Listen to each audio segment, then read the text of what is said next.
Hello guys, this is Avcoor, and this video is going to be short. It's the banner review, but I think more in-depth analysis with engagement for the community would be better because there's a bigger question to ask about this banner as opposed to the banner itself. But looking at the banner, this is a really good banner for Aerith players.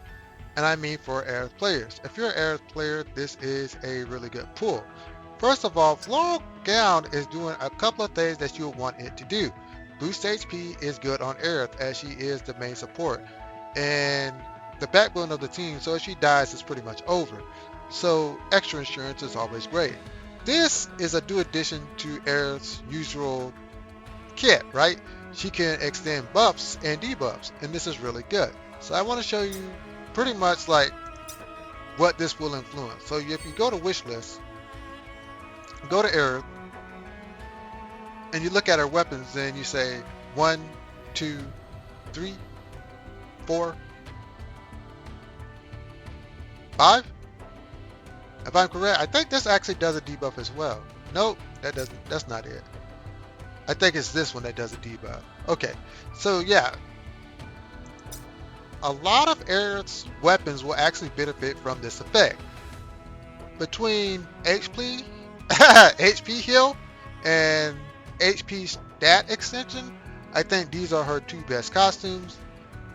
I know that I have an elemental arcanum effect, and that's really good, but if you're a newer player, you really don't need that because there's other units that are specifically designed for DPS. And even though she can do it, there's others that do it better. So this costume is really good in that vein. So looking at the aesthetics of the costume, I really do appreciate the fact that they actually took this from beta. If you actually were a beta player, you actually saw this costume, so you're not shocked by it. But I'm glad that it's in taste because they respect the IP, and that's always good. So, Floral Wand. Floral Wand is actually a really good weapon. So let's look at it at the base level. Say you just get a one-off. What can it do? So it deals 260% physical, non-elemental damage with a 10% crit rate, and it reduces physical defense, potency mid. Only duration for 60 seconds. The costume, if you get it, will fix that. The max potency is mid, which is fine. So when her HP is 50% or more, you get Wind Breach, which is amazing. So if you just one off this weapon, it's really good. And you're getting boost attack, and you're getting boost wind potency. These are excellent sub abilities for Aerith, as with this character you already have her other weapon, right? You already have, what's it called? I forgot the name. If you've been playing long enough, you already have Prison Rod, and Prison Rod actually does win magical damage, so it pairs well with that. But it even gets better if you look deeper into the weapon. So boost attack and wind potency is great. This should be the main hand weapon, and I'm going to explain why in a minute. So let's boost this thing to OB6. So at OB6, magic happens. 360% physical non-elemental damage, physical defense decrease, potency mid. But when your HP is above 50%, you get 3 stacks of Wind Breach, which is super amazing. So let's take this thing, let's say you OB10 this on accident or if you're well. So you're getting 420% physical non-elemental damage with a 10% crit rate, physical defense decrease, potency mid. And I'm glad that it's not max potency because this would be a must-have weapon. So I'm glad they didn't do that. And your wind resist is potency high, but 24 seconds, which is amazing once if you add on the costume. Pretty amazing. And someone would say, you know, Avcoor, 420% physical non-elemental damage isn't that cool. But when you think about it, this weapon actually only requires 3 ATB in order to use. You only need 3 ATB in order to use that. That's freaking crazy.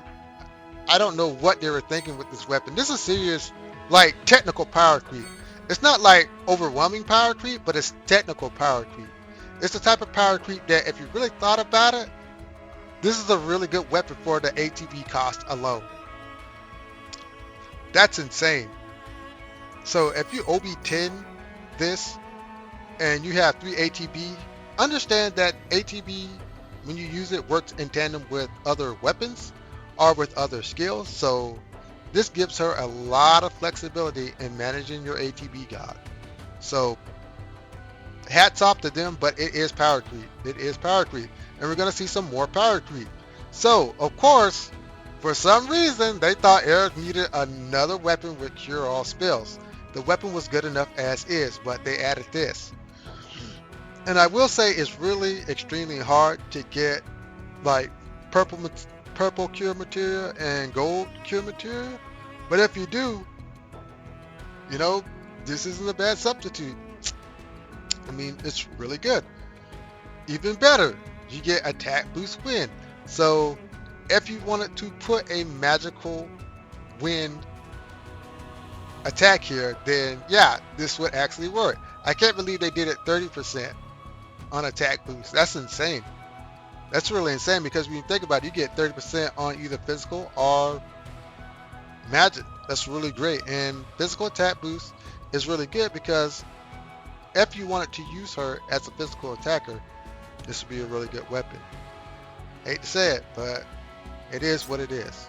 So, general verdict. Is this a must-pull banner? No. Wait till the 18th, then we'll see what we get. But, I'm going to tell you the truth. You really want to wish list the weapon at least. Now, if you're a hardcore Aerith player, you do want the costume, so I'm going to hedge my bets. I'm going to wait a little bit, and it may come down to it because there's 2 costumes that you really want for Aerith. You want the HP heal and you want the HP buff extension. And I really cucked myself by not getting the HP heal. So yeah, I might summon for it, but it's not a must for newer players. Don't stress yourself out on it. But if you're an Aerith player, you do want to wishlist the weapon. But that's it, guys. Have a great one, and laters.